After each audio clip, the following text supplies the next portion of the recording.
Shalom Bapak Ibu, selamat pagi. Puji Tuhan, di pagi hari ini kita boleh berjumpa kembali untuk bersama-sama merenungkan firman Tuhan.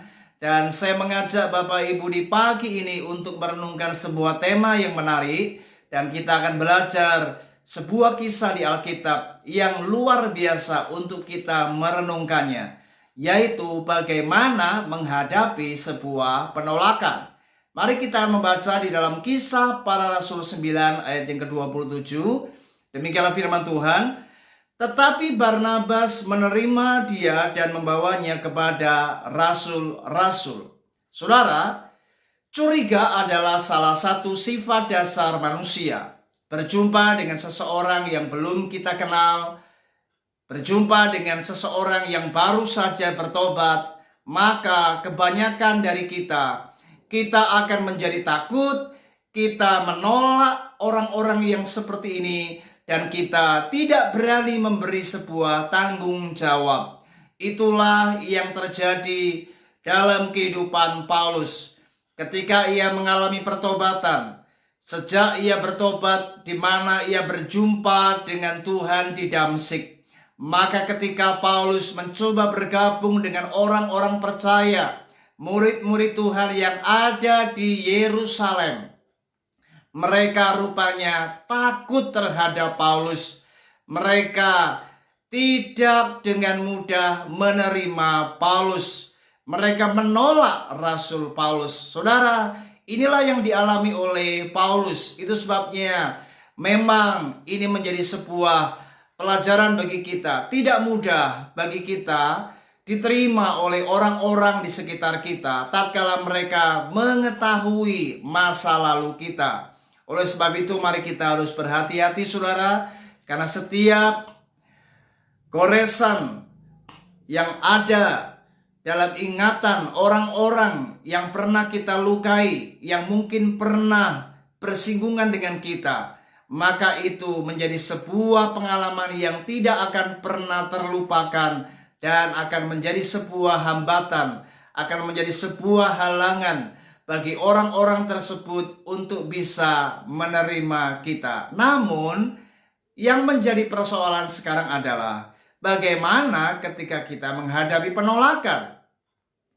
Rupanya ada banyak orang mencoba mengambil sikap, mereka marah-marah, mereka kemudian menjadi sakit hati, bahkan mereka ada juga yang menyerang orang-orang yang menolak mereka. Saya berkata pada pagi hari ini, ketika Anda melakukan sikap yang seperti ini, maka itu adalah sebuah sikap yang salah. Nah, mari kita akan belajar bagaimana Paulus menghadapi penolakan. Ketika Paulus ditolak oleh orang-orang di Yerusalem, maka dikatakan di ayat yang ke-11, Paulus kemudian ia mengambil sikap, yaitu berdoa.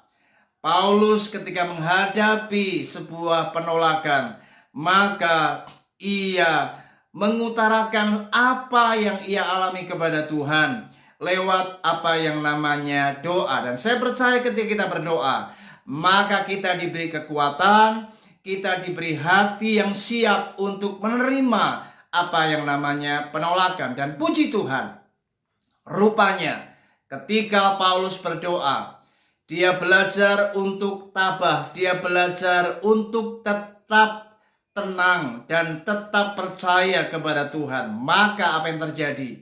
Tuhan memakai seorang yang bernama Barnabas.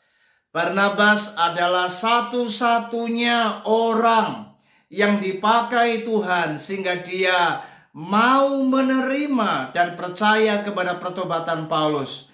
Sehingga akhirnya murid-murid Yerusalem menerima Paulus karena Barnabas menceritakan bagaimana kisah pertobatan Paulus. Saudara, ini menarik untuk menjadi sebuah perenungan untuk kita bersama. Bagaimana ketika Anda ditolak, mungkin Anda punya masa lalu yang buruk, Anda mungkin punya segudang pengalaman yang tidak menyenangkan, yang membuat orang-orang akhirnya menolak Anda. Mereka tidak percaya kepada Anda. Mereka sulit memberi tanggung jawab kepada Anda. Saudara, saya berkata pada pagi hari ini, mari jangan sakit hati. Mari jangan pernah kita marah-marah. mari tetaplah tenang dan ambil sebuah jalan keluar, yaitu berdoalah. Karena dengan kita berdoa, saya percaya Tuhan bisa membuka jalan bagi hidup kita. Terbukti bagaimana Barnabas dipakai Tuhan untuk menerima Paulus. Maka Tuhan yang kita sembah, Tuhan yang sama yang memberkati Paulus, maka dia juga yang akan membuka jalan bagi kehidupan kita. Dan Tuhan akan mempertemukan orang-orang yang akan dipakai Tuhan untuk menerima kita. Dan percayalah saudara, maka ketika kita hidup tulus, kita hidup dengan murni, kita hidup dengan takut akan Tuhan, maka Tuhan yang akan membela Anda.